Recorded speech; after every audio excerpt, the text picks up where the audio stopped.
Dijadwalkan konser pada tanggal 15 November 2023 di Jakarta, tapi tiket konser Coldplay sudah dijual sejak 6 bulan sebelumnya. Harga tiket mulai dari 800.000 hingga 11 juta rupiah, tak menghalangi para Coldplayer mengikuti war tiket atau rebutan untuk membeli tiket konser Coldplay. Lebih dari 500.000 orang memperebutkan sekitar 70.000 tiket yang disediakan. Tak heran, tiket konser Coldplay pun ludes terjual dalam sekejap. Para Coldplayers yang kehabisan tiket terus berupaya mendapatkan peluang agar bisa melihat aksi idola mereka langsung di Stadion Gelora Bung Karno, Jakarta. Aksi-aksi penipuan pun bermunculan. Dengan sedikit bualan, para korban pun percaya. Kasus penipuan terakhir berhasil diungkap Polres Metro Jakarta Pusat. Pelakunya, seorang perempuan belia berusia 19 tahun. Tersangka berinisial GDA ini mengaku kenal dengan promotor konser dan memiliki persediaan tiket. Ia menawarkan kepada teman-temannya sebagai reseller tiket konser Coldplay.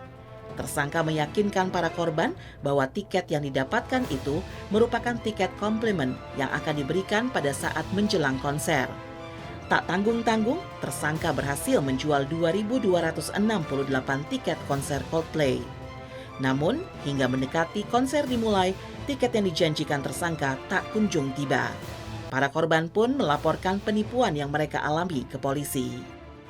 Tercatat 6 laporan masuk ke Polres Metro Jakarta Pusat atas penipuan yang dilakukan tersangka GDA. Dari tangan tersangka, polisi mengamankan sejumlah barang-barang bermerek yang dibeli tersangka sejak periode Mei 2023.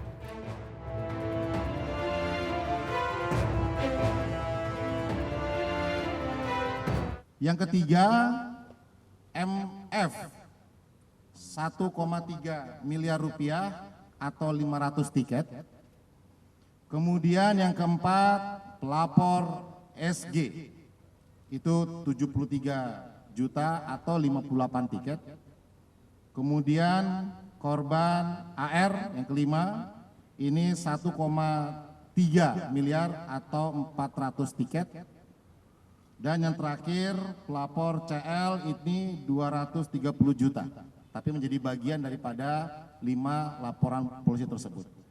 Sehingga total adalah 5,1 miliar rupiah atau 2.268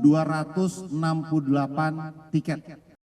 Saya Giska Deborah Aritonang, saya mengakui kesalahan saya dan saya akan mengikuti proses hukum dan kasus ini sudah saya serahkan ke pihak kepolisian. Korban tidak menyangka kalau tersangka melakukan penipuan karena sebelumnya mereka sudah pernah bekerja sama dalam menjual tiket konser musik dan tidak ada masalah. Oh, saya sebagai reseller dan sebagai bukan penonton ya, saya juga penjual tiket, ya tiket konser apapun itu saya jual. Terus saya itu percaya sama Giska, dia nawarin harga tiket yang murah.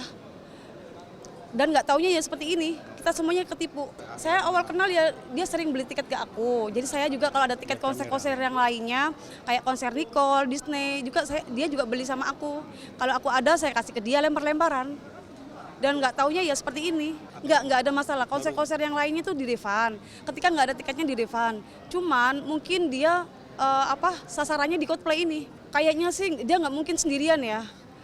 Mungkin ya orang tuanya juga ikut. Karena bagaimanapun juga saya transaksi sama orang tuanya loh. Orang tuanya meyakinkan juga. Dan saya transaksinya bukan sama Giskanya aja, sama kedua orang tuanya. Dan semuanya bukti-buktinya ada, semua bukti, semuanya video ada. Saya dirugikan segala materi juga. Terus udah sebagian saya juga refund ke customer, kan nggak ada kepercayaan gitu loh sama saya. Tapi alhamdulillah uang customer semuanya udah saya refund penuh 280 juta pakai uang saya pribadi. Nggak ada etiket baiknya, nggak ada etiket pertanggungjawabannya, nggak ada, cuma janji manis aja. Dan menurut saya tuh customer saya nggak mau tahu kalau saya ditipu gitu loh. Dan saya bertanggung jawab penuh atas semua kerugian customer. Jadi saya balikin penuh total, nggak ada sepeser pun yang nggak saya balikin, refund sepenuhnya. Ada teman-teman saya banyak semua kena, ada yang 1,3 M ada, semuanya itu, iya semuanya kena semua. semua korban-korban bloker-bloker itu kena semua. Iya, jadi semuanya itu pada lapor-lapor, yang customernya lapor ini. Kecuali kalau dia refund ya, 100% itu baru nggak ada laporan. Karena semuanya pada lapor-laporan. Ini kan kasusnya kan dari tangan ke tangan kan, kasusnya itu beruntun. Jadi ada yang nggak bertanggung jawab. Kalau saya pribadi sih bertanggung jawab penuh dengan customer. Tersangka GDA bukan satu-satunya pelaku penipuan tiket konser Coldplay. Sejak bulan Mei, sejumlah laporan masuk ke Bareskrim Polri serta Polda jajaran. Modusnya beragam, mulai dari pembelian melalui media sosial hingga just tip atau jasa titip.